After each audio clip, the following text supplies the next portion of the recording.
what a great day. Thanks everyone for being here. I am so excited to be bringing you the community live. This is our Core 90 training, CORE, Concepts of Real Estate. You're in the right place, and we got 90 minutes in front of us. It's going to be absolutely amazing today. When you guys hear what Rick is bringing to the table and what he's been able to pull off, it absolutely blows my mind, because sometimes we think, oh man, I need to have 17 degrees in like computer science and engineering, and I need to be an influencer and like use Lip Plumper, and I don't even know what else, right? If I'm going to be successful on YouTube. And Rick has broken all those boundaries down for me. And he's shown me how to build an unbelievably successful business in real estate. What I believe is a really pure and whole way to do it with a simple, repeatable process, super approachable for the common person. And I love that, because it's not something where you feel like you need to go study forever. You guys are going to learn today how to get going. And that's really what's important. And I got to say, first off, Rick's a hell of a nice guy. If you guys haven't met him yet, I'm super excited. So we're gonna give you an opportunity to subscribe to his channel today, so you can start to understand what greatness can look like in this platform. But also beyond that, I would say check out some of his videos. Start learning what that looks like. Okay, without any further ado, one of my very favorite people on the planet, and he's coming to us, by the way, live from the road where he's been running his real estate business, which I love that, right? Because he lives most of the time down in Phoenix, but right now it's the surface of the sun if you're in Phoenix. And so Rick went up to the Pacific Northwest, where he's got a lot of homies, and he's been hanging out up there. So Rick, thanks for joining us from the road. I think you're on Starlink, so Elon Musk will be proud. We just gave him a shout out. How you doing, my friend? It's good to see you. I think I muted you at the beginning. Sorry about that. Okay, I'm there. Thanks, Jeff. I'm going to tune in once a week just to watch your intro again. Woo! Thanks, man. That was impressive work. So, yeah, I'm definitely on the road today. I'm in Ocean Shores. I'm actually heading back to Phoenix. Going to take my time, like 3 and 4 hours at a time, go down through Utah, I think maybe Bryce Canyon. But I've been able to keep up while being on the road, and it's been a bit of a challenge, because as good as Starlink is, it doesn't always connect, with a free, clear view. It only takes a couple trees to screw you up. So I bet that's true. And, it's funny because a lot of our friends here, we live in Puerto Rico, so the power goes on and off all the time. I don't know if anybody knows that, but it's reality. Welcome to the Caribbean and saltwater. But it's funny because a lot of my friends now are using Starlink even on their houses, and I'm guessing that's more trending. So I love that you're coming through crystal clear, my man. Yeah, it's really a great setup. I recommend it for anybody that's traveling. In fact, I just read yesterday that Starlink has launched something like 5,000 more satellites, and they expect to increase bandwidth next year. Are you sitting down ready for this? By 15 times. Jeez Louise. So that's pretty aggressive. So anyway, it's working for me. I recommend it. It's easy to set up, and if you don't have any trees in the way, it's a great thing to do while you're traveling. Now, my business is not as fluid as it was before I left, because I think people know I'm out of town. I'm still referring things out, but that just kind of comes with the territory. I wanted to get a break this summer, so. I love that. Well, so I think, we put a lot of different kind of, I don't want to say promises, but like ideas around what this topic and content was going to be for today. And I think what I know is this: NAR had a recent survey. I just saw this one. I don't know if you guys go and study the research, but I'm a nerd. So NAR, it just surveyed, it was like 50,000 realtors. And what they found is that fewer than 25% have any YouTube presence whatsoever, meaning they don't even have a channel. They're not on YouTube. Some people here today probably can relate. So 75% of agents don't have anything going on YouTube. And of the 25% that have anything going on, my guess is, just following Pareto's principle, you're going to have 80 to 90% of them who've uploaded like 1 or 2 videos ever.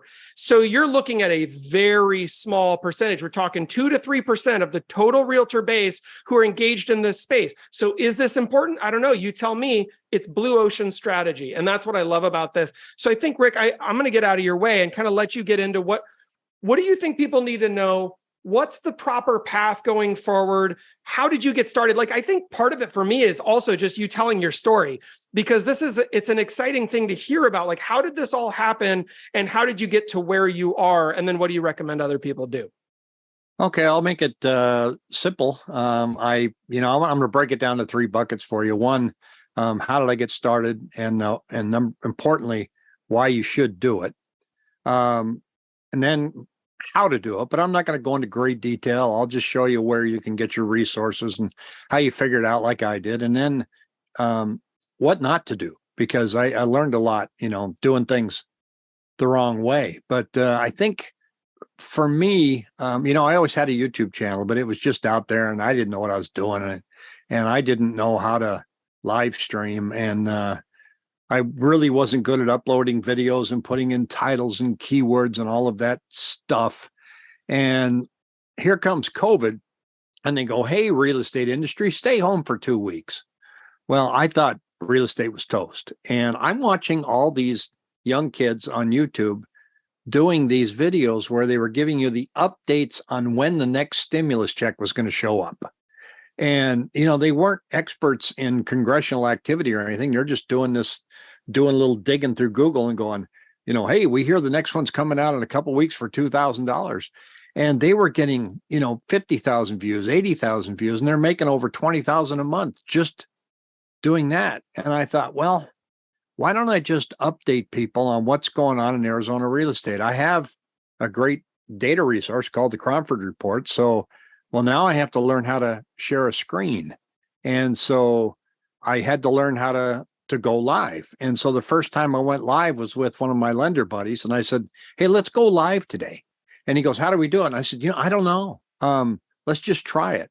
Because if it's bad, nobody's going to watch it anyway. So who cares? And so that video is still out there 3 years later, only has 68 views. That's awesome. And it was painful because I'm using just YouTube and a stream key. Now I had to do a couple hours worth of research to figure out how to do this. And we're like, are we on? Wait, is my mic working? No, Pat, you disappeared. It was 10 minutes of not thinking we were on, and we were. So that's hilarious. I love it. It really was. It's like, okay, we're on. Okay. Now, Pat, now your camera disappeared. So it was a learning curve. And then he said, well, what do we talk about? And I said, well, I don't want it scripted. I just want to talk like you and I talk when we see each other on the phone. And that format works. So then I started doing live streams, 8:30 every morning, just saying, okay, let's look at some of the numbers for the Phoenix market today. And I spent probably an hour each morning trying to learn something new. What kind of microphone should I have? And this is my microphone. I recommend, and I'll get into the how on that later. And it just kind of evolved, and I got 200 subscribers. Okay, cool. My videos are getting like 100 views. Not huge. And even now I consider myself a very small YouTube channel, but I started watching it exponentially growing. And then I started doing lives and I started recognizing names, the same people showing up, which was cool. It was like, hey, good to see you again. And then it just started snowballing. At 250 subscribers, I had a lady call me from Surprise, Arizona, and say, do you know anybody that works this area? We'd like to list our house. And I said, yeah, I do. She goes, oh, great. We watch you every morning. And my listing presentation is this. Hi, when would you like to get started?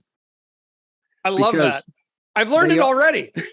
Yeah, they already know me, and I don't have to go on with a listing presentation. It's embarrassing, really. And so now I'm at 5,400 subscribers. And when I talk about why you should do YouTube, I'm going to share something on the screen here in just a moment. But let me ask you, how many in this audience, raise your hand if you mail postcards? If you've ever mailed postcards out in Farmington area, I see a few hands coming up. Casey Lynn, Derek Grosser. I see Robin's hand up, Jordan, Jason Giles. Yeah, we got a lot. Okay, so they cost about $1, right? At a minimum, $1. And so usually those postcards come in the mail and you pick it up and you look at it and you throw it away. So the theory is we'll keep mailing them. Eventually, they're going to go, where's that postcard that Rick sent me? We're thinking about listing the house. When it shows up again, save it. It takes about 8 months, right? YouTube takes a minimum 10 months to get somebody's attention, but it's different because you're doing it through what's called an impression. Now, what is an impression? I'm going to see if I can share this screen here. Let's see. It's saying it'll stop others' computer sound share. Okay, go for it. You're good. Okay. So Here it is here. Now, this is, let's see, Art, can you see it there? Yep. Okay. This is YouTube. See these little boxes here, Clayton Collins here, Green Army, low views, all this stuff. As we scroll down, every one of these is a thumbnail and it's an impression. So I see that thumbnail in front of me. That's an impression. So that means that I can see a topic. And if the thumbnail catches my attention and the description catches my attention, I'll click on it. Now, what that means for me is over the past year, I've had 5.4 million impressions. That's postcards. 5.4 million postcards that I didn't spend $1 to send. Of that, 330,000 views from those impressions. So that's over a year and 40,800 watch time hours. So if you've ever had a coffee meet and greet, that's what YouTube is. You're just doing it. You're doing it virtually. And then the other thing that happens, and that what I recommend, if I can find it here, I've got something up in the way here. There we are. Google or go into YouTube and search Arizona real estate and then scroll down. You can see a few people here. This is one of the heavy players in Phoenix, young guy named Javier Vendana. And there's me, okay? And there's Caitlin. I've been on her show, but you scroll down and I start showing up. And you can see that when you search Arizona real estate, that I start showing up more and more. Now, I haven't had anything out this week, so I'm not at the top of the pile, but you get down here, there I am. I do a show with 3 other people, and I'm here farther down. There's another one. So anyway, I just show up. So I think the important message there is that it doesn't cost you any money to just put content out. And the major things that people let get in their way for YouTube are pretty much the same thing I hear every time. One, I'm not techie and I'm too old. Now I'm 68, so you can throw that out the door. Number 2, I don't like the way I look on video. Newsflash, that's the way you look in person. So, you're never going to like looking at your own video. You just won't. Every time I play it back, I'm like, oh God, I need a haircut. And so you're not going to like it. And number 3 is, well, I just don't have the time. I offered to teach a real estate brokerage up in Port Angeles, Washington, how to do YouTube for an hour because one of their agents listed my dad's house for an hour, right? The whole office. Well, they didn't have time. And I thought, who doesn't have an hour? Do you have an hour, Jeff, sometime in the course of the week that's free? Absolutely. So YouTube shouldn't take you that much. In other words, if you just dedicate 1 hour a week to making a video, and let's say you decide you're going to post it on Monday at 5 in the afternoon. It's a weekly update. That's how I recommend getting started. What's going on in your market? And then I'm going to talk about what not to post. Okay. So let's just say this. I'm going to do a video on what's going on in Birmingham at 5 o'clock in the afternoon. And I can make that Saturday if I want to, Sunday. Whenever I get that free hour, I can record it. And then you can upload it. So everybody's got a free hour. It doesn't take a lot of work to get set up. You can do it. I'm using a Logitech webcam right now, but I can also use the webcam that's on my laptop. It's perfect. I got a little soft light off in the distance here, but you don't need that. As long as you've got light in front of you and not behind you, you're going to look good. But the most important thing is a good microphone. So you're going to need that. There's lots of YouTube videos out there on how to start a YouTube channel. So you can just type in search, how do I set up a YouTube channel? And step by step, it's all right there. It's really easy. That's how I did it. Then from there, it's a good idea to go in and learn some different live streaming platforms like StreamYard, how to bring in guests. But I would call that like advanced. Get to that later. So first thing you want to do is people get caught up in views. I put out a video, it only got 30 views. I put out another one, only got 40. I give up. Well, YouTube has to discover you first before people discover you. So YouTube wants to know, number one, are you consistent? In other words, Rick put something up on Monday at 5 o'clock. Hey, look, he put something up on Monday at 5 o'clock again. And then he did it again. He did it again. And it looks like his views are going up a little bit. Let's start putting this in front of more people. Impressions, right? So you have to convince YouTube that you exist, and you have to convince YouTube that you're consistent. So many people put out a couple videos, 3 videos, and they throw in the towel. I did it, didn't work. I sounded bad. I looked terrible. The only people that watched it was Aunt Millie and my brother-in-law. I'm out. And so they stop.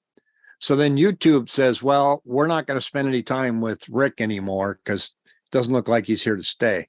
Then they watch and see how long they stay with you. And so they look and they go, well, okay, they're watching and they're sticking around. Let's put this in front of more people. So you have to be engaging. Now, what do you talk about? We'll talk about what you're comfortable with, because when you do, you're going to be very comfortable in front of the camera. I've created a niche where I just talk about data. I don't make long-term projections. Crash, crash, crash. The market's going to crash. You can make a lot of money if you do that, because there's people out there who's killing it in YouTube, all doom and gloomers. But I decided that I just wanted to say, I don't know where we're going in the next year, but let's look at where we're at today and in the short term, this quarter. Here's the numbers. Here's what it means. And I walk through it. And I just talk to the camera like I'm talking to you. Some people are very intimidated in talking in front of a camera, and it really screws them up. So I recommend just practicing looking at a camera and pretending it's one of your friends and just have a conversation. Because right now, Jeff, I'm talking to you and I'm talking to everybody else and I'm looking at the camera. It comes natural to me only because I've practiced. I can't read a script because I'll come off. If you're reading a teleprompter, you look like this. Today, we're going to talk about the Arizona real estate market. And it's hideous. Like a typewriter. Yeah. Your eyes, or you try not to move your head and your eyes are going like this, right? And you can see it in some of those videos. So I don't recommend doing that. If you're funny, be funny. If you're boring, be boring. That's okay. What people don't like is, well, I'm going to save what people don't like for just a minute. Let's talk about getting started. You can do it with your phone. So you can pull out your phone and you can walk along, be in a park, make a video, and then upload it to YouTube. And again, just search that. It's not complicated, uploading videos. Some people really get caught up in keywords. I got to have the right keywords for SEO. Screw that. You don't need to worry about that. You want to have a good thumbnail. Well, how do you get the thumbnail? I use Canva. And Canva, believe it or not, has a spot on there that says YouTube thumbnails. The template's already done. You just put your picture in and your title, voila, you're done. 10 minutes max. There's your thumbnail. So it's all done for you. And then the title is what catches people's attention. So you got to start thinking about your title. So you want your title to match the topic of your thumbnail, just because you're going to look and say, well, the title says update September 2023. Okay, well, if you're talking about October, then obviously you're lying to people. So you want your title to match your thumbnail. So I'm looking at one here that says Phoenix market update. And then on the right, it says update September 2023. She put it out 4 days ago. She only has 163 views. Not very good. But I also know that she's not very consistent. She only puts out one a month. So that's not going to help you get a lot of views. If you get a nice USB microphone, people won't watch you if your sound is bad, like if there's a lot of echo. Cell phones and GoPros work great. They have great sound. I just hold my GoPro walking in a park and the sound is great. You can do that. Put the disc in your computer, upload the video. Away you go. You're rocking and rolling. How to build channel art for your channel. Again, that's on YouTube. It's really easy. Canva helps you with that. They have a way to make your own channel art, but nobody really goes to your channel. So don't spend a lot of time worrying about that. They go to your video. You can see that when you go to youtube.com, you're going to see all these thumbnails, right?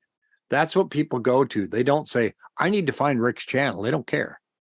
They go to the thumbnail, and then maybe they'll check out my channel, but they're all about that one video that might have some information that they want.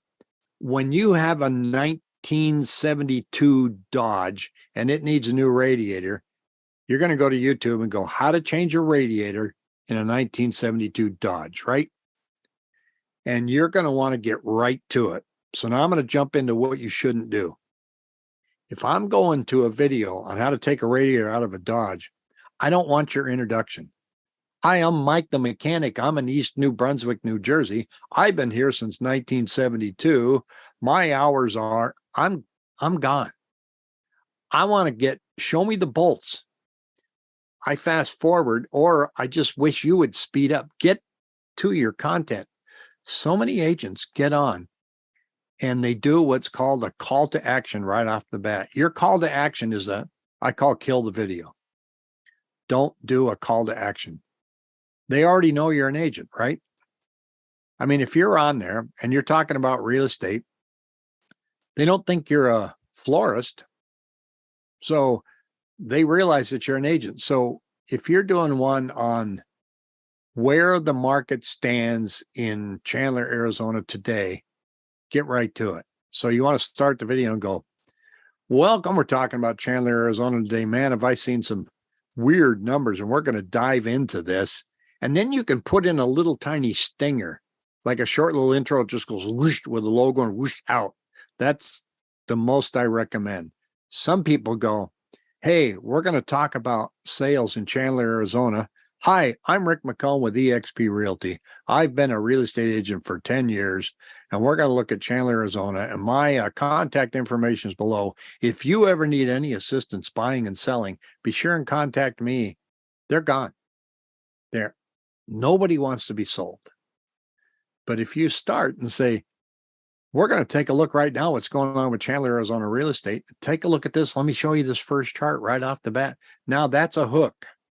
Why is it a hook? Well, because you're doing what you said you're going to do. You go, let's look at this.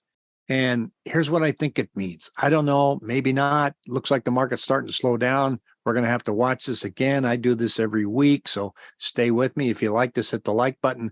But this is what I look at now. I'm looking at this other chart here. Here's what that means.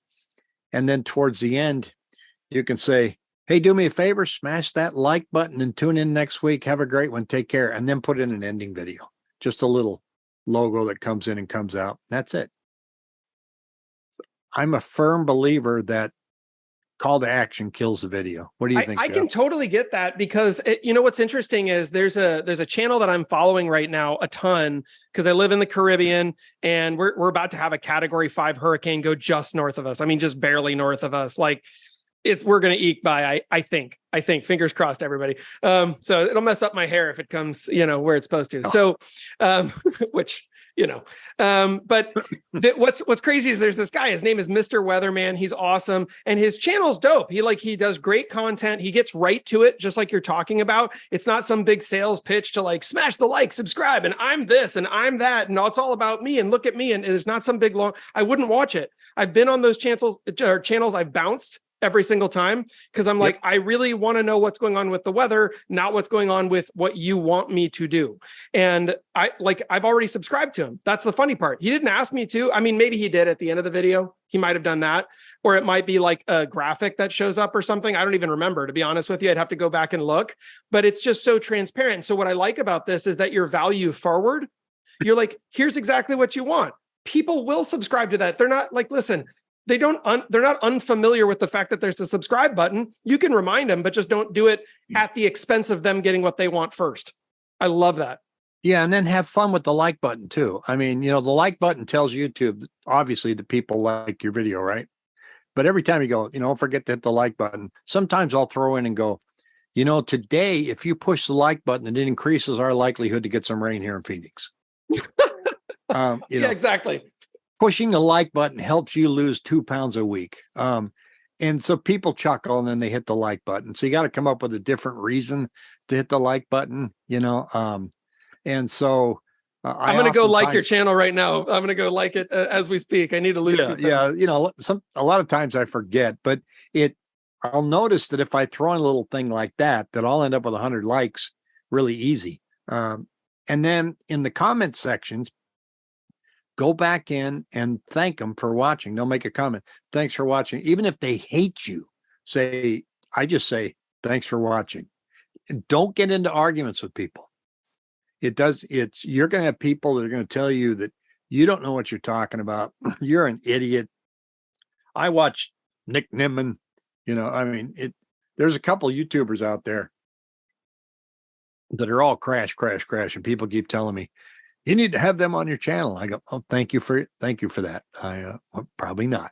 But if you trying to figure out what you want to do is totally up to you. A lot of people do very well with showing the neighborhood they live in.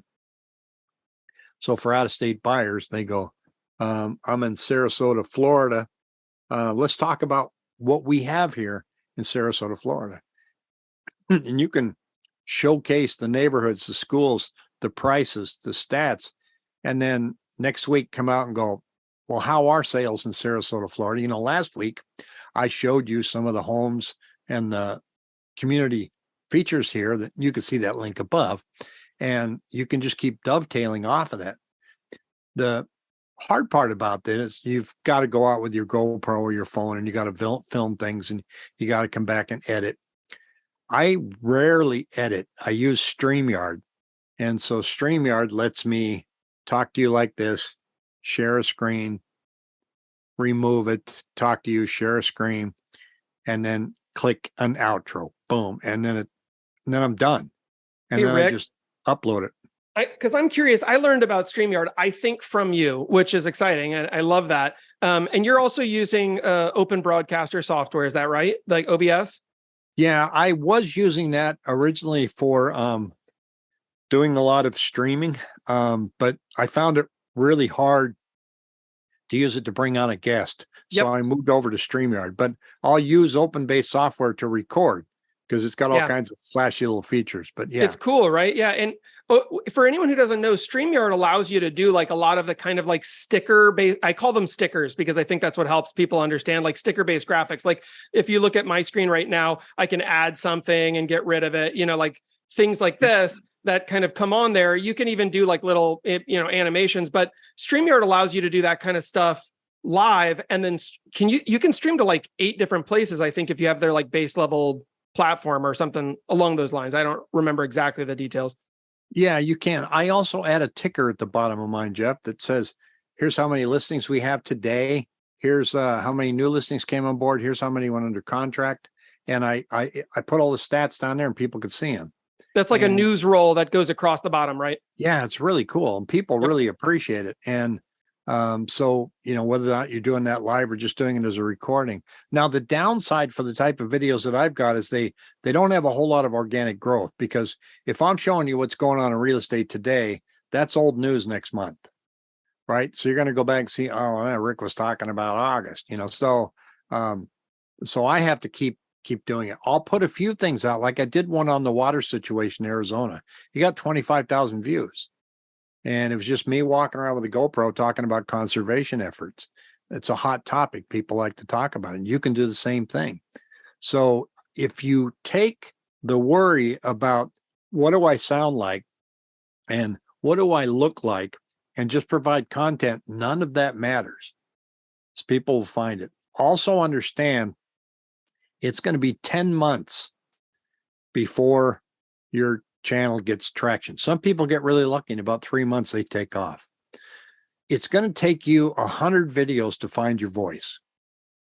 So some people get on and they talk just like this in a YouTube video, but when they first get started, they may be talking like this, making a YouTube video. And so it's going to take you practice and time.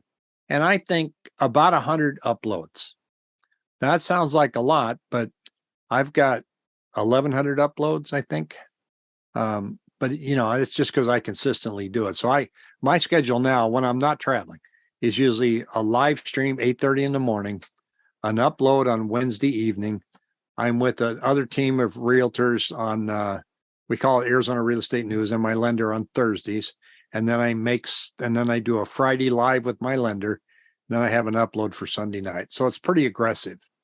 But you don't have Rick, would you say that again? I wanted to write that. So live stream every weekday at 8:30 a.m.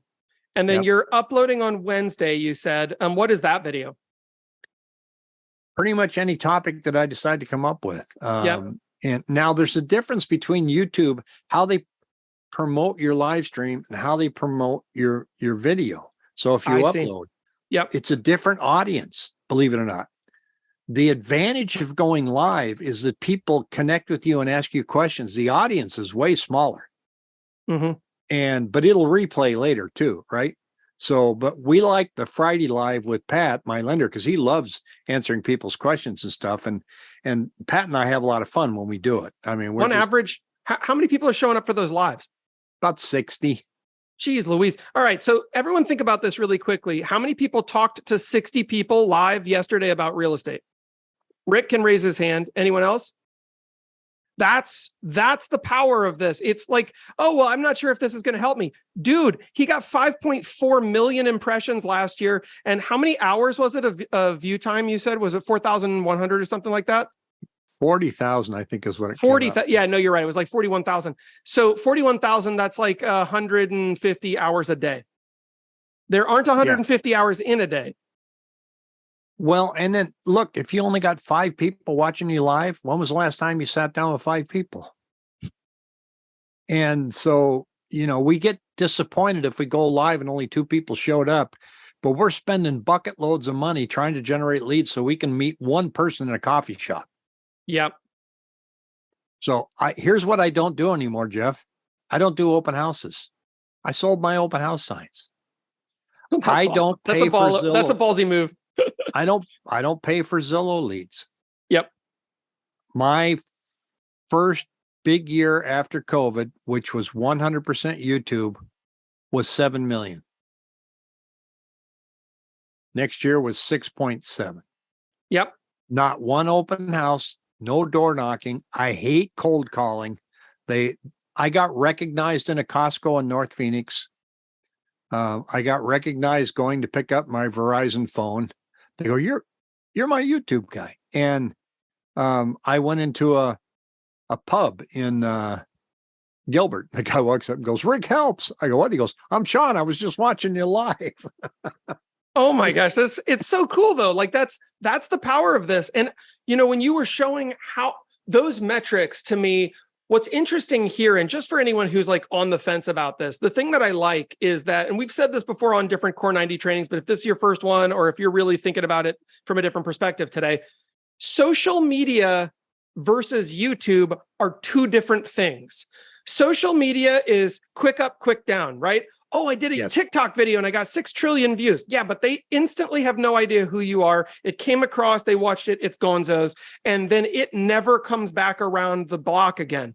What Rick's doing is he's building something that stacks up and never goes away, right? Some of this has relevance a long time from now. Some of it may not, right? If it's like, here's Thursday, this date on exactly what's going on in real estate, fine. That's not going to, necessarily have value a year from now. But when he's doing the water conservation effort, he might go to 100,000 views next year and 600,000 views the next year. Who knows? Because it's a what do you call it? A search engine. It's owned by Google. This is what it's designed to do. Yeah, these salespeople are trying to sell me on TikTok all the time, and I know there's realtors that have success in TikTok. I haven't bothered to research it. I just don't think they're going to get to know me on TikTok. And on YouTube, you get to speak with people, and you get to recognize people, and they recognize you, and they make comments. I've got a couple that religiously watch me from Italy, and I've had people from all over the world make comments, and then some people just live right next door, but they feel like they know you. In fact, when you meet them in person, they go, wow, you sound just like you do on YouTube. I'm like, well, yeah, that's me. Guess what? I show up on listing appointments and showing appointments in a t-shirt, because that's usually what I'm wearing when I'm very low key, not suit and tie, like, hey, this is me. You either like it or you don't. And and by they talk, they get what they ask for, and I just keep it simple, and it's really fun to pull up in front of a house, and they're in the background. They're like, I go, well, that must be them, because I have no idea what they look like, right? So, That's hilarious. I love it. You've got celebrity, man. That's so cool. Well, and how many other realtors not using this approach have that experience? And the answer is zero. And nobody's like looking at your postcard and then looking at you when you drive into the driveway, and they're like, "Oh my gosh, you're the guy from all the spam mail that you've been sending me. Thanks so much." Yeah, that's a good point. And I've also watched some realtors that grew very, very quickly. One of them is Caitlin McKeag out of Phoenix. And I remember she only had just a few hundred subscribers. And I reached out to her and I said, I'm impressed. You're going pretty good. And it's not competition between realtors. I did a collaborative video with her where her and I talked about the market, and people just like, oh man, my two favorite people were on. And they don't view that negatively. They think that we're all at a battle with each other. We're not.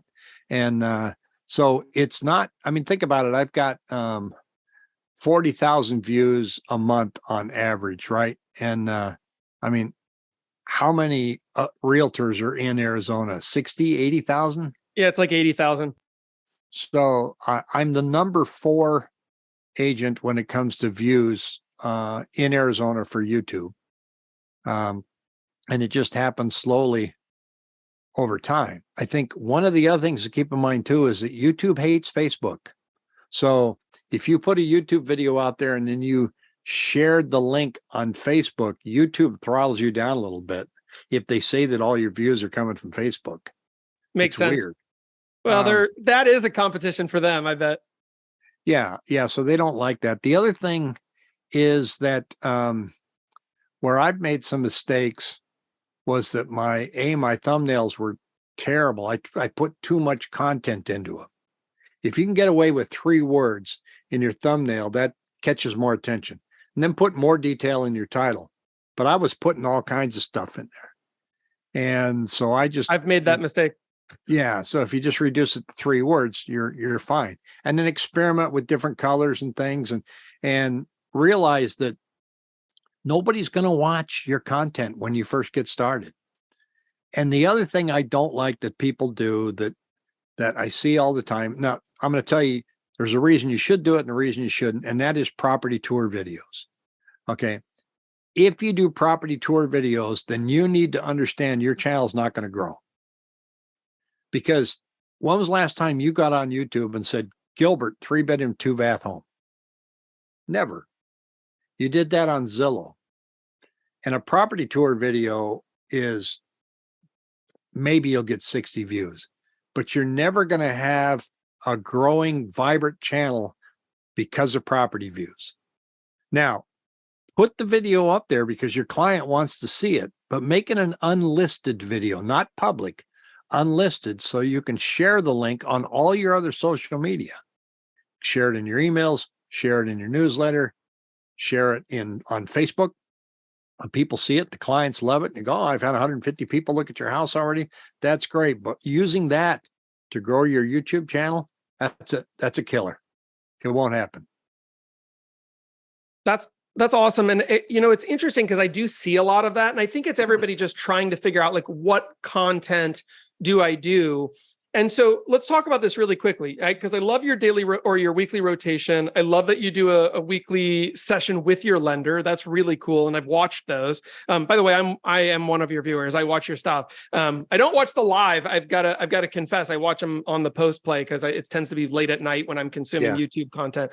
But the thing that's fun is that you're very data driven. It's very data forward. How did you kind of figure out, like, what was it that people really wanted? Or were you just like, this is what I feel like I can offer, and you came at it more from that stance? Were you trying to search for what do they want? Or did you just say, this is what I believe I would want, and so let's move forward with that? They started asking me questions when I was live. So, it's like, oh, okay. And, well, let me look that up for you while I'm here. And then, oh, well, can you look up Wickenburg? Can you look up, and tell me what's the Cromford Index say about this? And so when you're live, they start asking all these questions. And then I think you asked me a while back that said, how often do you research content? And I Yeah. said 24/7, because it's always in your head, right? You're always thinking, oh, this would make a good video. And then, but there's another benefit to that too. Even if you don't get any YouTube views, how many listings are in your market today? I have no idea. How many new listings came on the market in the past 7 days in your market? No And how idea. many of those went under contract? I feel like you know these answers, Rick. 11,100 today. 3,300 new listings came on the market past 7 days, of which only 3,200 went under contract. Bingo. Because I put those numbers in every day. So it really makes you drill down and learn your numbers like I never had before. I never knew any of that stuff, but now, I mean, I pull out my Excel spreadsheet and I put the numbers in. I'm looking at all this data. I'm reading the Cromford report. I know that we're selling 80% of new listings that are coming on the market, even though that both the numbers are low. But I know when that number gets down to 65%, that we start seeing prices go down. And we're not anywhere near that right now. How do I know that? Well, I've been tracking it for almost a year. And so those are some of the benefits of getting prepared for a YouTube video or a live show. So even if you only get 10 viewers, you get 10 live viewers, you've hit a home run. We kid ourselves on the Friday show. We do it at 3:00. And we say we do it at 3:00 because the kids are out of school then, and we don't want to suck up all the bandwidth because of our millions and millions of viewers. And we'll have like 5 watching, and we'll go, well, like right now we have 5 million. And so That's awesome. It's kind of a tagline. And my lender, I call him Pat, what's my rate McMasters? Because people always call him and go, well, what's your interest rate? And you go, well, it depends. No, I want to know what my interest rate is. And so we call him Pat, what's my rate McMasters? I love that. Well, and you know what I like is you're bringing, as you guys get to know Rick, if you watch his channel, you'll get to know he's this guy. This is Rick. This is exactly who he is. There's no fluff about it. You're just an authentic dude, but you found a vehicle to simply be in front of more people more consistently. And this is what we're always trying to accomplish in real estate is like, how can I heard somebody once say, is it more important who you know or what you know? And the answer is who knows you and knows that you're in real estate. And the answer for Rick is a hell of a lot of people, man. That's crazy. You could, I would bank on many more people than most other agents in Arizona. And that's insane. Well, I went into this, it's a small town where I grew up, Port Angeles, and I went and saw Sean, who sold my dad's house when he passed. And I said, Sean, nobody's doing YouTube in Port Angeles and Sequim. Nobody. You could own this market. You get me up here in 6 months, I own the market. And he goes, why? I just don't know if I have time. I said, you don't have time to own the market? And so I just wanted to share it with them. And I was blown away that they didn't have an hour. And, and you're in a small town, and look, they're paying all this advertising. He's with Remax. He has an expensive desk fee. The split's huge. He's probably buying Zillow leads, and all of that could go away. And all of his clients would be from out of state buying high-end properties if he just sit down for an hour or just research it on his own. And, I'm going to share my channel here for a second with you and show you that this is actually my channel here. I don't know why that's showing up the top there, but this is my channel art, and it says that I have 2,172 views on this one video, but it'll show you right here. Here's 1,000 views, 1,400, 1,600, 1,700, 1,000. Then there's past live streams here, 1,200 views, 1,900, 608. So, and there's my water one, 28,000 views. So there's pros and cons of living in Chandler, 7,300 views. So I've evolved from really crappy thumbnails. See these on the bottom here and these to much better ones. And I leave the crappy ones up. So I don't delete the lousy stuff. Well, actually, so talk about that, because I think sometimes there is this fear, right? In real estate, we know a lot of agents are driven by, how do I look? Do I look okay? It's very much about like making sure that you present okay. And we could go into a whole mindset session on like, let that go, but we won't. And with your channel, like, it's like you had these, videos that didn't look as good, they didn't perform as well. What's the legacy value of not deleting all that content as soon as you start figuring it out? Well, they're still out there. So, 20 views is 20 views. So it doesn't hurt your channel to leave a crappy video up. It doesn't hurt anything. And leave it there as a reminder. Go back and watch it and go, wow, I actually got better. You look at it and go, I love that. I was awful. I actually got better.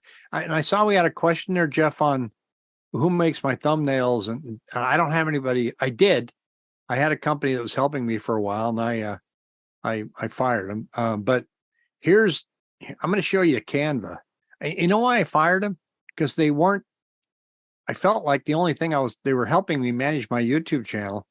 And I felt like I was the one doing all the work. So I don't work that way. So here's Canva. Okay. Can you see this okay? Yep. See here, it says YouTube thumbnail, right? Click on that. And voila, you get all these examples that are going to come up in a moment here. They're all at the left-hand side. These are YouTube thumbnails. So you can say, well, I'm going to, let's see if I can find, I'm going to look under real estate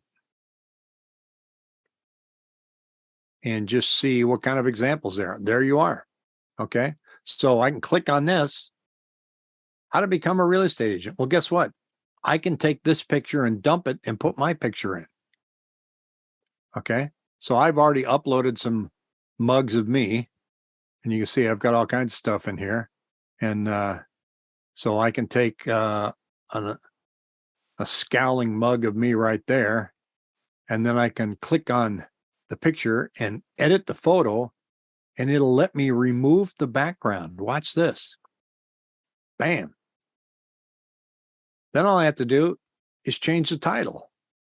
And I'll say, let's talk about Jeff. And there's our video. So wouldn't be the first time. Yeah. So I just made a thumbnail here in less than 30 seconds. I'm sorry, Rick, that's too hard. We can't do it, man. I don't have 30 seconds. Can't do it. Can't do it. So, and then you download it and then you upload your video. So if I were to do it all over again, I would once again start with live streams, and I would stay and be consistent, and I would have better thumbnails and titles. And I started with the good mic. So I wouldn't have spent as much time or money on worrying about my equipment. I'm talking to you on a laptop and just hooked up with USB. I've got a spare monitor here that is just $140 for traveling the road. I got a little tiny studio light to my left, and that's it. Now at home, I've gone full boat. I got my DSLR camera set up, 2 studio lights, a television behind me, and so but now it's a hobby. It's just fun. How long did that take for it to be fun? Because here's the thing I know, right? Like I used to work with adult learners at times, and they would come in to learn music. That used to be my career, was teaching music, helping people to learn music. And at first, it's always a dream, and the dream is fun. And then the reality sets in, and it's like, wow, I really, really, truly suck and am horrible at this. But the people who stick with it, usually after a period of time, depends on their level of commitment, then it starts to become fun, because then you start to get good at it's like the first time you play a game kind of sucks, right? Like, because you're terrible at it and you're like, wow, I don't like sucking at things. But then as you suck less and less, then the fun becomes more. I feel like it's like the inverse suck to fun ratio. So how long did that take for you for it to feel more like a hobby than like, like the whipping, thing? Well, that's probably not going to be a helpful answer, because I've always enjoyed making videos anyway. All right, fair. So what made it probably more rewarding was just seeing comments. Like, cause I mean, I did a brief stint in radio in a small town once, and I describe it as going into a closet and talking to yourself. You don't know whether anybody liked it or not, right? And so YouTube's the same way. When you get started, you're talking to yourself.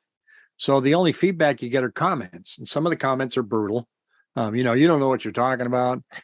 Some people make comments on there like you don't even see it.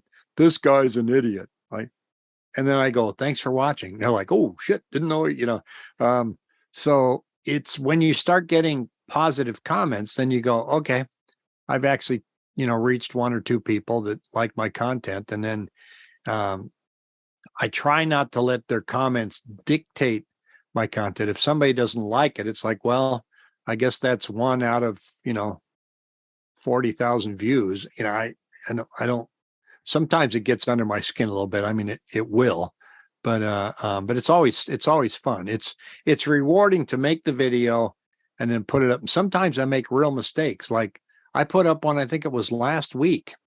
And when I was editing it in Premiere Pro, I had put in my outro of the video, right? And then I made some other changes, and somehow the outro was way at the end. So the video played, then there was nothing. Then the outro's like 8 minutes later because I had it slid way out. Well, I uploaded the video, so it showed the video was 18 minutes long when in reality it was 10. So and I'm looking at it, I go, what the hell did I do wrong? And then I look at it, oh my God. So YouTube lets you go in and trim things. So I love got it. rid of it. So I'm still screwing up. Well, the thing is, and I think there's some vulnerability in that. The other night, Lexi and I, we were watching a video, which, by the way, how many people consume YouTube content? I'd love to get that. Like, just hit me in the meeting chat if you're here live. Heck yes, from Casey Lynn. Yeah, I mean, it's exactly it. Joanne, me, Linda, me, Daniel, me, Cynthia, me, Jeff, definitely me, Lexi. Like there's a lot of us. I think it's become a new form of television, and it's not reality television. It's infotainment. It's very interesting, and it fills this niche that didn't exist before. We were watching a channel the other night, and this guy was covering some, I think it was a Class A RV that we were looking at, super luxury thing, and we're like, it's awesome. And he was going underneath the rig, and he was going to look at the suspension, but he couldn't remember the freaking word suspension, even though he like does a channel all about this stuff. And he's like, they put in oh man, this is embarrassing. It's just like sitting there.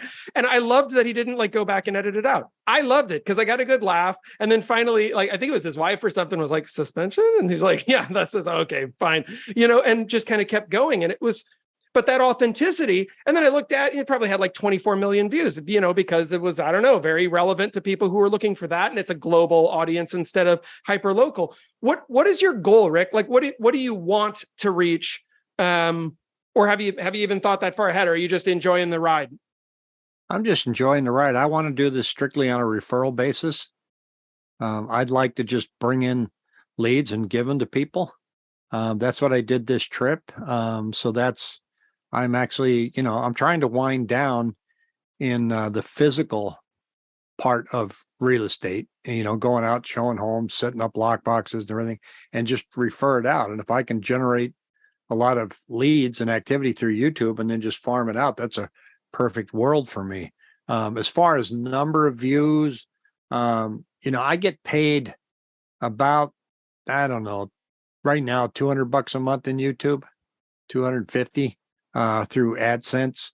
Because once you reach 1,000 subscribers, you're eligible for AdSense. And I think it's 4,000 hours of watch time. So look, I'd rather make $200-300 a month than spend $1,000 a month on Zillow leads, right? So it works better. And then when I was doing live, you're talking about screwing up. I've like clicked on the mouse and tried to do certain things and find things, and I'm screwing up. And when I'm live, I go, let me figure this out. Talk amongst yourselves, and then I'll just go through and try to find what I'm looking for. So people like that. And Pat and I mess up all the time, and we don't edit any of the mistakes out.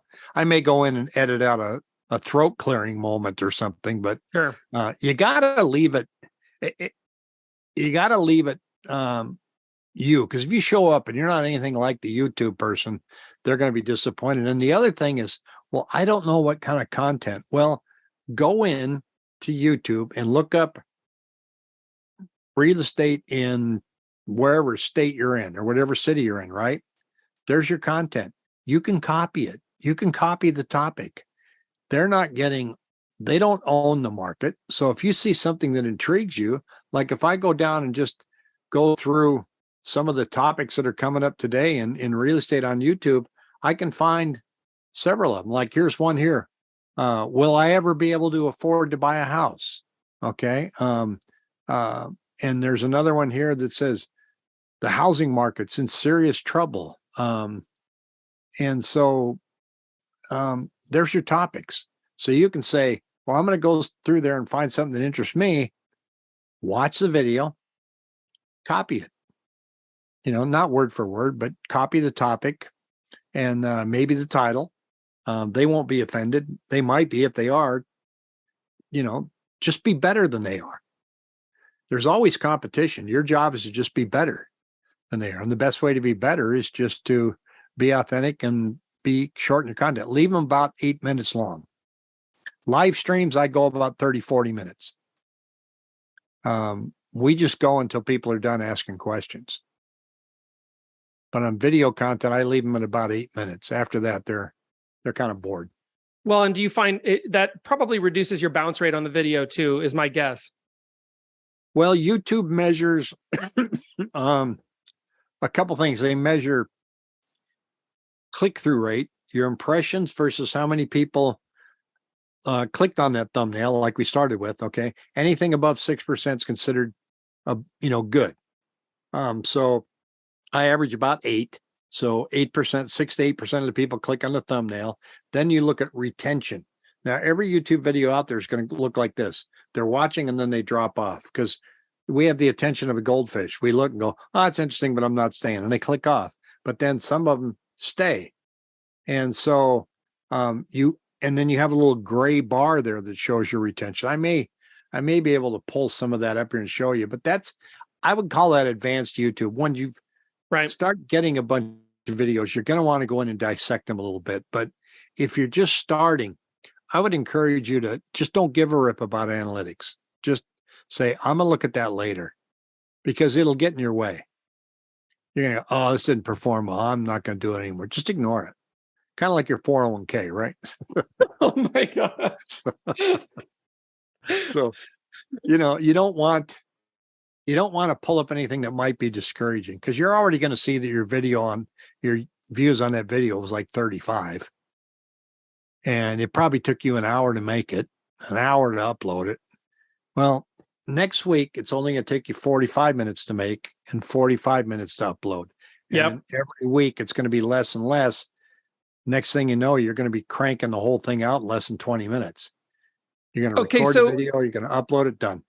I love this. And so I want to go for the people who are like the hardcores, because I know we have some nerds on here, whether you're watching this recorded or you're watching this right now with us live. So we got some nerds who are going to be like, okay, yeah, I'm a little bit down the ways, but I'm not where Rick is. If you were starting to go to that next tier though, right? So we've covered getting started, why you should do it, what to avoid, how not to smack your face on the wall so many times. That kind of stuff. You start going to the next level, Rick, where it's like, okay, let's become a little bit more gear nerds or software nerds, or what's that next? Now you've got, let's say 1,000 subscribers and you've gotten your consistency together.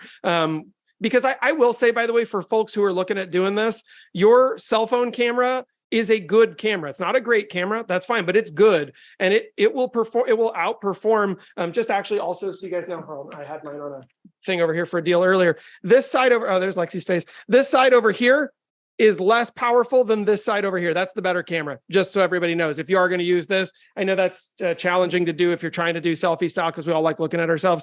But like if you start going into more advanced stuff, Rick, what are your recommendations there? Like you mentioned Adobe Premiere Pro, and it got me thinking, like, are you using, you had previously when you were using OBS, you had a very cool like setup with lighting buttons where you could press things and hit your intros and all that kind of stuff. Are you still using that?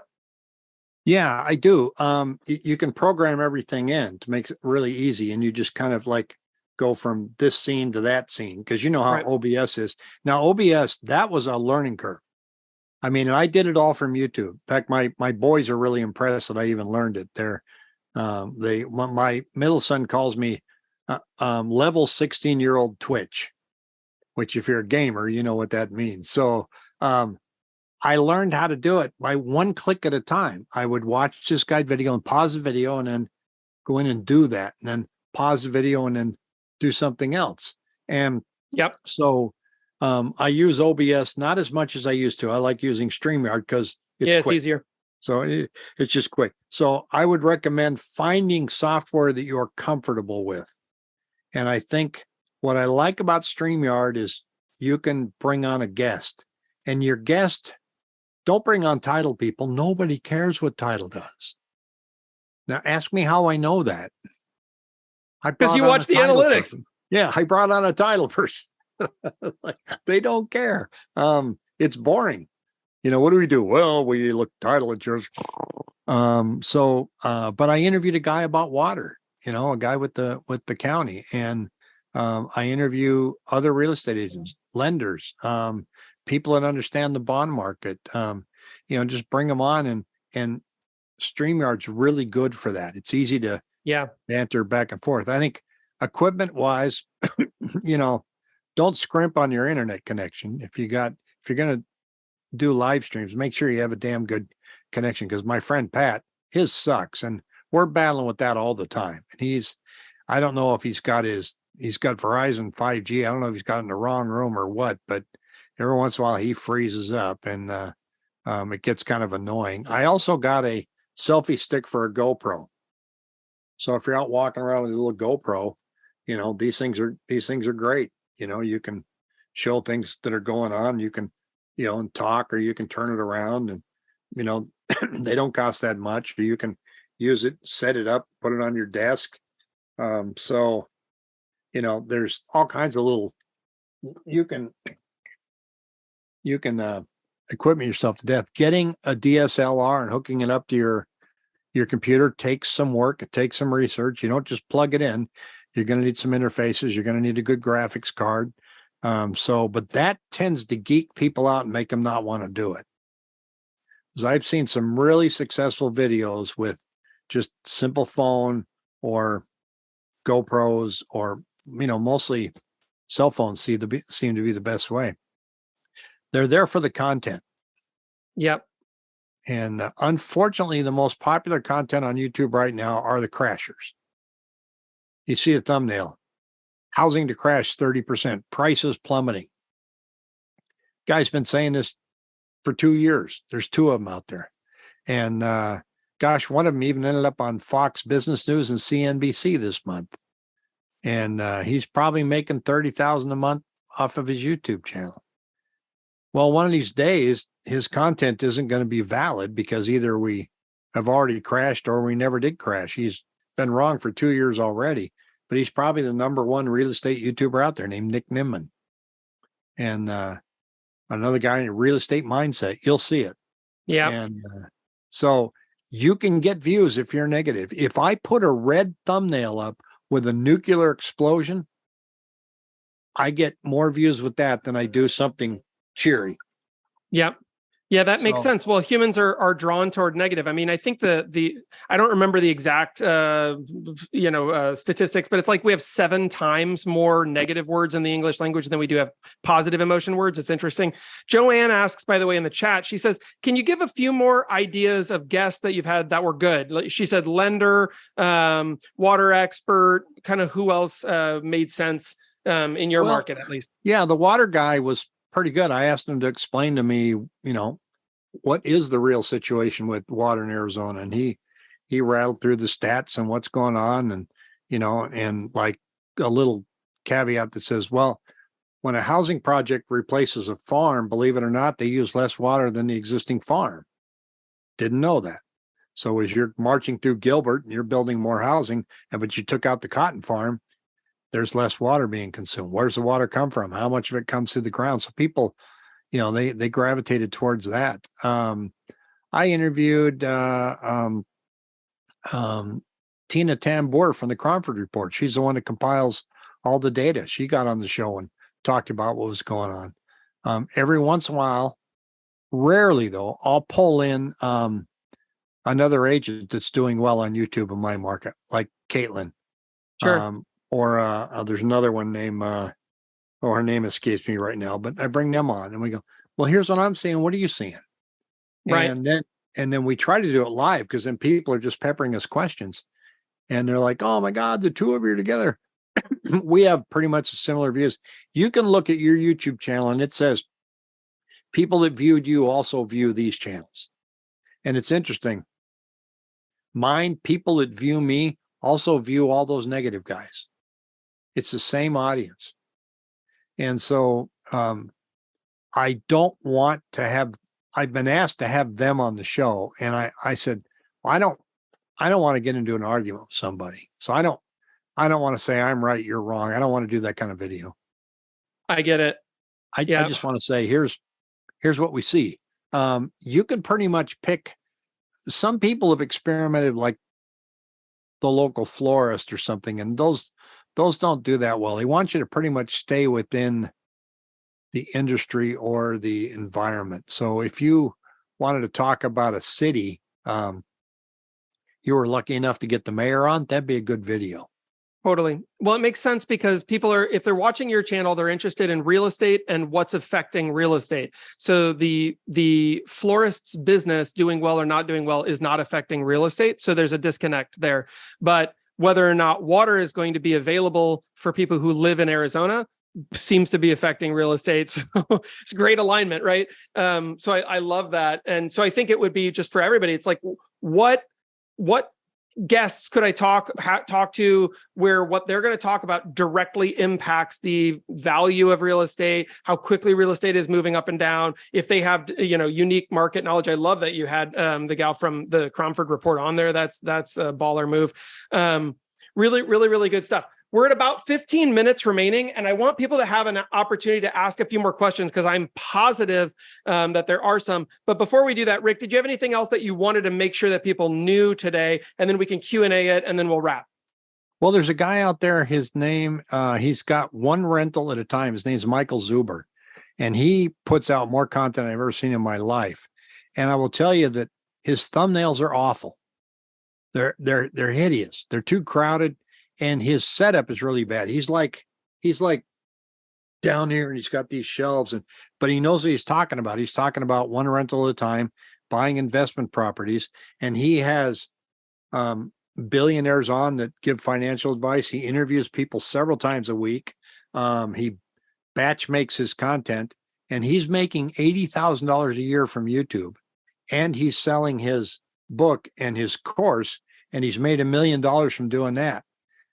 The reason I say go look at him one rental at a time is you can say his sound is good, but his video's terrible. His guests are great and his thumbnails suck, but he has consistently done it and kept going and going and going and never gave up.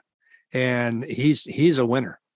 So I would check. I went ahead out and put the link in the chat here if folks want to check him out, because it's always good to have kind of your avatar for success with whatever you're doing. And I will say just some vulnerability for myself here. Rick, you inspired me to get going really on YouTube, which that's awesome. And I wanted to give a shout out for that. And then beyond that, once I wanted to learn OBS or video intros and some of the stuff that I've learned, I learned them from 14-year-old kids who had Twitch channels on YouTube.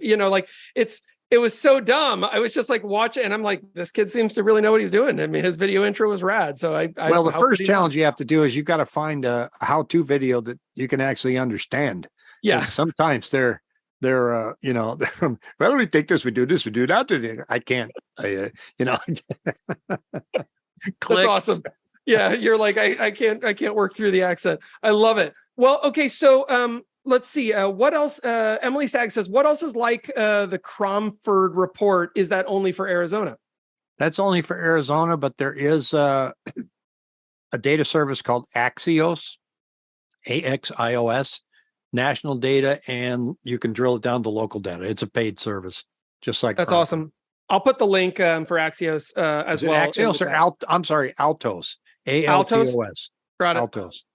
Yep, I'll find it.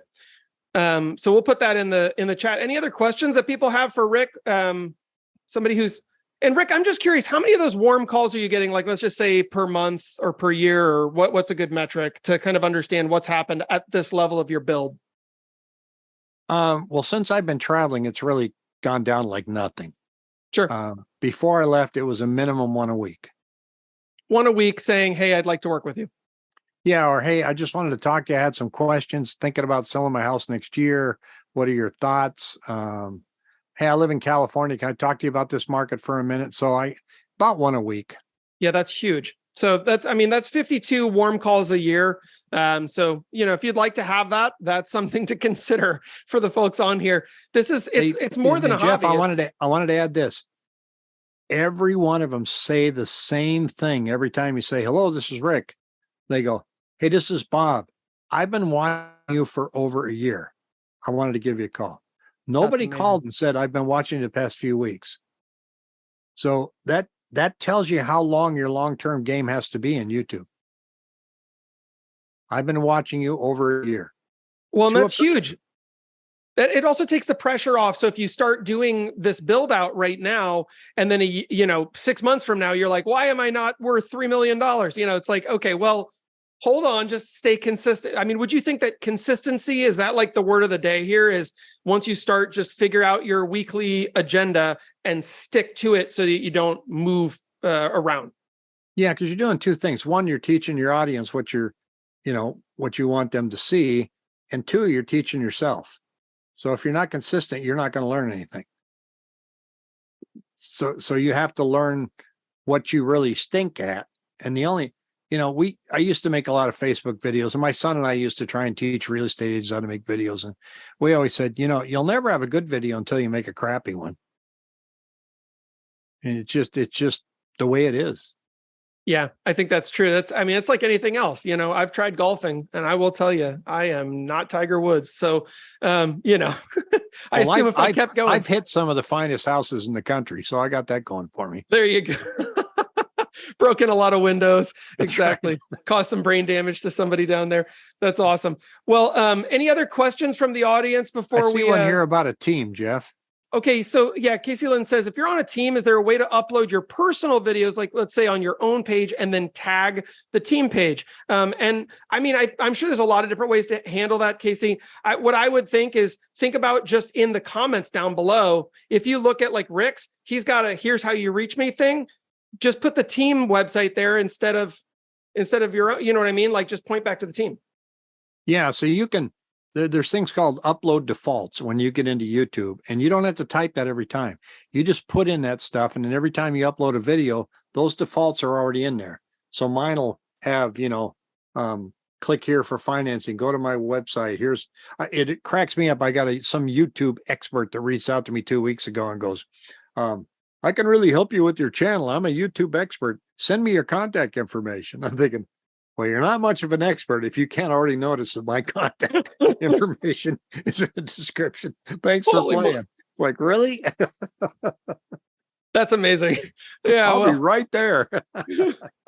Yeah, you nailed it, buddy. Good job. That's super funny. Yeah, those defaults are really great, and a really good way to. It's just time savings, right? That's efficiency. Yeah, because once you take the time to build that out, half an hour, right? You got to put in the links and stuff. And save it as default. It's there. As soon as you upload your video, your work's done. It's already in there. You've already picked your category. I pick people and blogs. I don't pick entertainment or anything. That's my category. And that's just telling YouTube what kind of audience you'd like them to look for. So the uploads are very important. Keywords. You can put in your channel keywords on your uploads for your video. And you have up to 500 characters. They're important. They're not critical or as productive as people say they are, but once again, you put them in once, you're done. Yeah, I love that. And there's all sorts of tools that you guys will get into as you start doing this, and you can look at, and maybe we'll do like a, more of an advanced session in the future for people who really want to, get their nerd pants on. But for now, I think the call to action today is get started and do not wait until next year. Right? This is a right now thing. Am I reading that right, Rick? I think next year is going to be even better because we all know that the market has got more questions than it has answers right now. And, we don't know if it's going up or if it's going down or if it's going sideways. And so you should get going now, because people are going to want answers to their questions, and they're going to be trying to go anywhere they can to find out what's going on with the market. Yeah, And I love so that. I think more so next year than any time we've experienced. And people are used to going, and it's going to get crowded over time. But it, like you said earlier, Facebook, it goes away. Put your video up, it goes down. It's gone. YouTube, it stays there, and Yeah. you'll show up. And I've seen some. Excuse me. I get on there, I can't watch them. Well, it makes total sense. And, to your point, though, about there's more people coming. Let's just say, for instance, that at some point, a lot of real estate agents end up on YouTube. They're doing something, right? I will say this. There's always going to be a point of kind of market saturation. It won't be 100%. Even if 100% of agents had a channel, they wouldn't be doing it consistently. How do I know? All agents could cold call. All agents could do open houses. All agents could door knock. All agents could, whatever, pick a thing. And they're not all doing it, even though we know that those things can also be successful when done correctly. They're not doing that. Why? Because it takes work, effort, and consistency. This still requires work, effort, and consistency. But what we're showing you is that it can have legacy staying power. I believe this has a very solid 5 to 10 year run on it. If you start building now, you've got a great runway in front of you of seeing really successful, stable business coming off of one thing that you could be doing. That's amazing. Yeah, and I'll say one thing too. Look, if you're getting into this and you find that you just don't like it, and it's like fingernails on a blackboard, then just don't do it, because you're going to have to enjoy this. You're going to have to get to where, oh, this is fun putting up a YouTube video. This is fun talking to my peeps on YouTube Live. If you find that the task of going to make a YouTube video is the worst thing that you can do that day, then this isn't for you. Right. Because you're going to have to enjoy it. And because it's fun. It's fun to see a video that pops. It's fun to see people going, hey, I really enjoyed that thing. I got one this week. Thank you. We bought a house. We wouldn't have jumped into this if we hadn't, taken your advice and looked at what was going on in the Santan market. Now, they buy from me? No, I don't know why. Maybe they had a relative down there, but I don't get caught up in that. It's like, oh, and I just go, thanks. God, I'm glad I was able to help. Well, I love that. And what you just said too, it's funny because Ali Puente is great agent also on here, out also West Coaster. And she says, get past day one before you decide that you hate it, LOL. And I think that's I couldn't agree more. It's a little bit like going to the gym, right? Like, don't decide if you love the gym or not on day one if you're a big fat fatty, because I promise you, as somebody who's been way bigger than I am right now, it's not fun on day one. It's just not. You got to start getting in the groove and feeling the effect of it. I think you got to give it a minute. Don't get caught up in not putting a video out because you don't know what kind of content to put out. I see people just wrestle with it over and over again. I've got these ideas and I don't know what to do. Just copy somebody else's content and just run with it. Somebody can put out something in another city that says, Atlanta, Georgia's tanking. Okay, so pull up in your city and say, is Atlanta real estate tanking? And there's your video. And then look at it and go, well, there's some numbers looking pretty bad, but then there's numbers but don't have an agenda. I'm going to leave you guys with that. Don't have an agenda, because we're already being accused of being real estate cheerleaders. So don't go in trying to find a video that fits your agenda. Make a video that shows what's really going on, and let people come to their own conclusions. I love that. Well, and also as an answer to that, because I hit sometimes a stall point with myself. We create a ton of content with what we do with the community. And I will say, sometimes I will like stall out, or Lexi and I are like looking at each other and we're brainstorming. It's like, geez, Louise, we're going around the block again. So what do? Well, right now, guys, if you've never been over there, go to ChatGPT. I just did this right now. I typed in, what are 20 great YouTube video titles I should create for Atlanta as a real estate agent? And there's 20 that you could go create today. Those are nice. Right? That's awesome. Screenshot it if you want. But I'm just saying, like, it's not that complicated. ChatGPT, I don't know if you guys can afford it. It's $0 a month. So there you go. It is good. I use ChatGPT. I showed it on a live thing we did once, and I was on with Jackie and Ruby and Pat.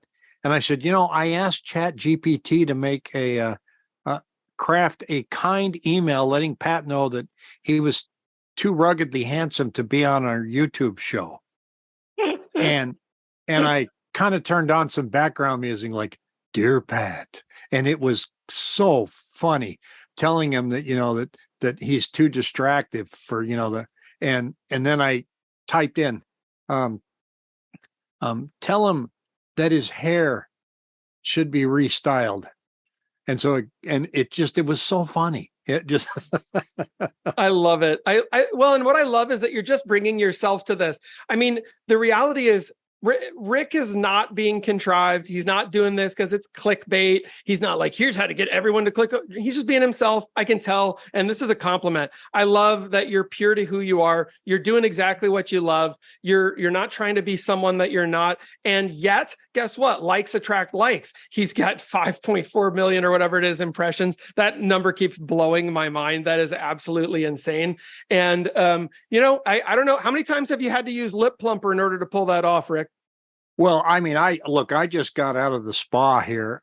So I had more hair. I wanted to go with the aging balding look. Yeah. I've got that one. Credibility. This is my best t-shirt. So yeah, you're just not going to like how you look on video. There's no way around it. You're going to look at it and go, geez, that's me. And yeah, you're just not going to like it. So get over it. And I think, most people kind of discover that on Facebook after a while, and it just takes practice to get used to yakking. And Zoom calls are good practice. Like now, this is how you want to make your YouTube videos. Just pretend you're on a Zoom call, or better yet, go live with a Zoom call. You can take Zoom just like you're doing here and push out the content and let people make comments. Even in StreamYard, you can let people join as a guest, that are watching. So it's when you start getting the live feedback, you kind of forget that you're trying to present something. Now, what if the question was asked me, what if I do live and nobody showed up? I said, pretend. Yep. Fake it. Yep. As somebody who used to be in music, I can say I've done a recital when I was a student where nobody showed up. It was awful. Very weird, right? But I was like, well, clearly I have not risen to the level of stardom that I think of myself. So that's awesome. But it's still worth doing, right? Like you either earn or you learn. It's a learning opportunity. Plus, remember, it still gets legacy content value. So create it, do 100%, and then, learn something from doing it and keep moving. I think this is rad. Okay, so we got 2 minutes here. No more questions in the chat. Rick, I want to say thank you. This has been absolutely amazing. I've learned a ton. I took a bunch of notes here of stuff. We will get a comprehensive list. Also, I know some of our gear nerds are probably going to ask later, like, what gears are you using, all that kind of stuff, because we've always got the gear heads. Rick, I'll get that stuff from you. And if you have any like affiliate links or anything like that you want to send my way, we'll make sure that we get those also when we get this reposted. Thank you, everyone, for being here with the community. Rick, you're incredible. So giving to come on here and spend all this time with everybody, helping them to learn. Any parting shots as we wrap up here? Well, thanks for having me. And I hope that hurricane veers right instead of left. Good Lord, that is no kidding, man. That thing is looking crazy out there. Well, hopefully all will go well. And otherwise, you guys won't hear from us next week because the power will be out. So in the meantime, thank you guys very much for being here. We love the community. You guys are amazing. And we will see you guys soon. All right. Take care, everyone. Have a great day. We'll talk to you soon. Bye.